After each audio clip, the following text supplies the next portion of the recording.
Chapter 4. All knowledge of measuring time had escaped Grignr. When a person is deprived from the sun, moon, and stars, he loses all conception of time, as he had previously understood it. It seemed as if years had passed, if time were being measured by terms of misery and mental anguish. Yet he estimated that his stay had been only a few days in length.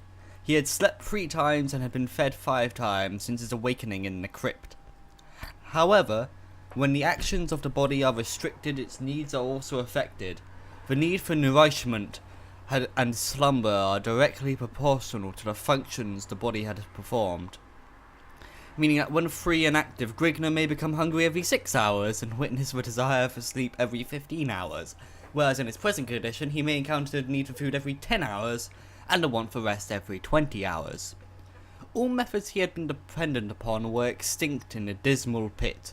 Hence, he may have been imprisoned for 10 minutes or 10 years, he did not know, resulting in the disheartened emotion deep within his being.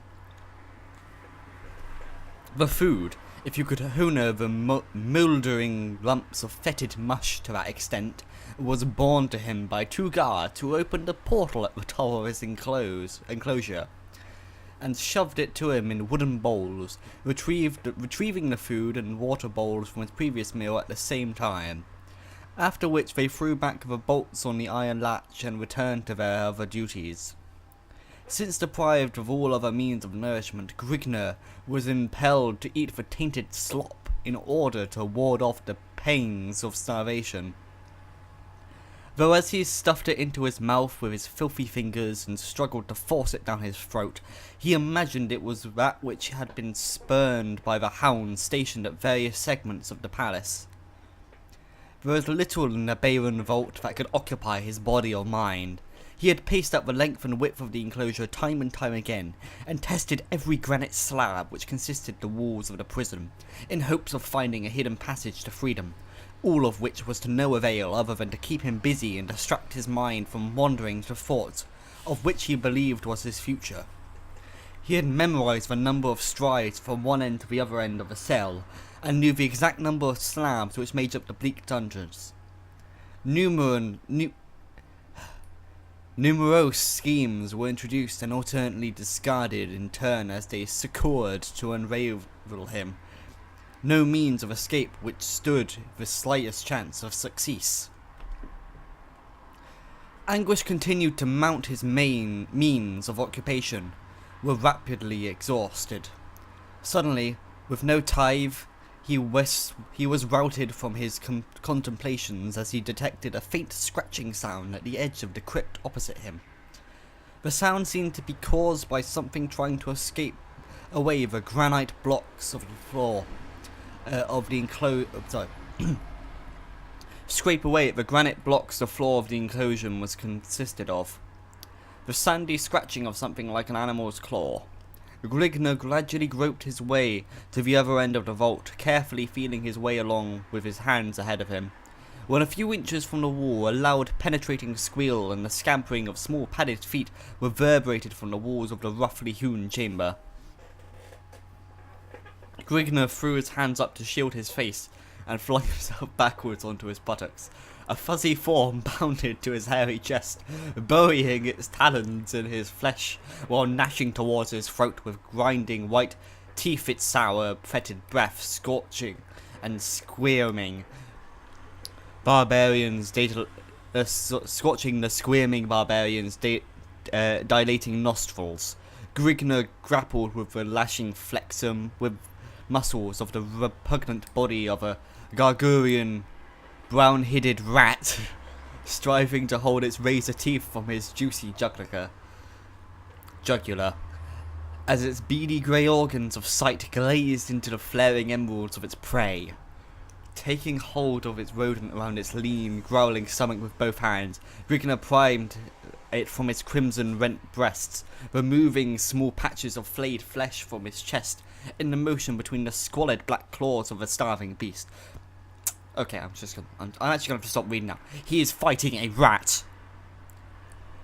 He is literally, he's been knocked down and is wrestling with a rat. Oh. Let's continue. Holding the rodent at arm's length, he cupped his right hand over its frothing face, contricing his fingers into a vice-like fist over the quivering head.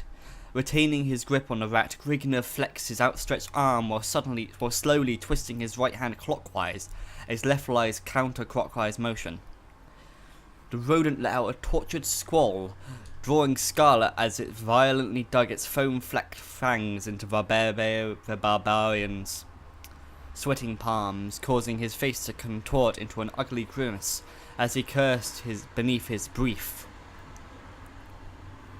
With a loud crack, the rodent's head parted from its squirming torso, sending out a sprinkling shower of crimson gore and trailing a slimy string of disjointed vertebrae, snap treachery, esophagus, and jugular.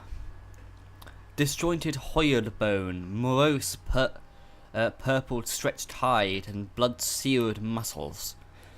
Flinging the broken body to the floor, Grignr shook his blood-streaked hands and wiped them against his thigh until dry, then wiped the blood that had showered his face from his eyes. Again, setting himself upon the jagged floor, he prepared to once more revamp his glum meditations. He told himself that as long as he still breathed the gust of life through his lungs, hope was not lost. He told himself this, but found it hard to comprehend in his gloomy surroundings. Yet he was still alive, his bulging sinews at a peak of marvel, his struggling mind floating in the myriad of impressed excellence of thought. Plot after plot sifted through his mind in energetic contemplations. Then it hit him. Minutes may have passed in silent thought, or days, he could not tell, but he stumbled at last upon a plan that he considered as holding a slight margin of plausibility. He might die in the attempt, but he knew he would not submit without a final bloody struggle. It was not a foolproof plan, yet it built up a store of renewed vortexed energy in his overwrought soul. Though he might perish in the execution of the escape, he would still be escaping the life of infinite torture in store for him. Either way, he would still cheat the gloating prince of the succured revenge his sadistic mind craved so dearly. The guards would soon come to bear him off to the prince's buried mines of dread, giving him the sought-after opportunity to execute his newly formed plans. Groping his way along the rough floor, Grignr finally found his tool in a pool of congealed gore, the carcass of the decrepit rodent, the tool that very filth he had been sentenced to spawned. When the time came for action, he would have to be prepared, so he set himself rending the sticky hulk in grim silence, searching by the touch of his fingertips for the lever to freedom.